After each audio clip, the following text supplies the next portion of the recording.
Now, these tax extenders have historically, they've been a series of cushy deals, tax cuts for corporations that could get renewed year after year by Congress, which can't seem to get around to doing much about immigration or some other pressing issues. But they always manage to pass these tax extenders. It's funny how that happens.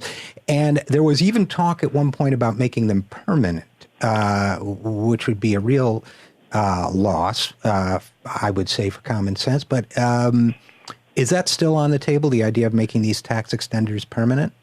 Yeah, so the House's idea is to make several of them permanent. They've already passed legislation that would add $500 billion to the deficit over the next decade to make many of these permanent. The R&D tax credit for research and development, and then another tax credit called bonus depreciation that was passed during the economic meltdown in 2008 to get companies to spend money to stimulate the economy, and it was probably maybe a useful thing for a year when things were very slow, but it's been renewed every year as if we're still in those dark days of 2008.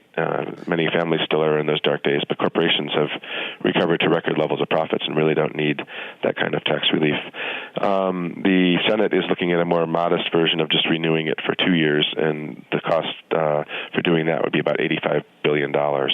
One of the reasons they only renew them for a short period of time is because they don't pay for these things, and it adds to the budget deficit, and then they have to find other social programs to cut to offset the price of them when they go into their budget austerity mode.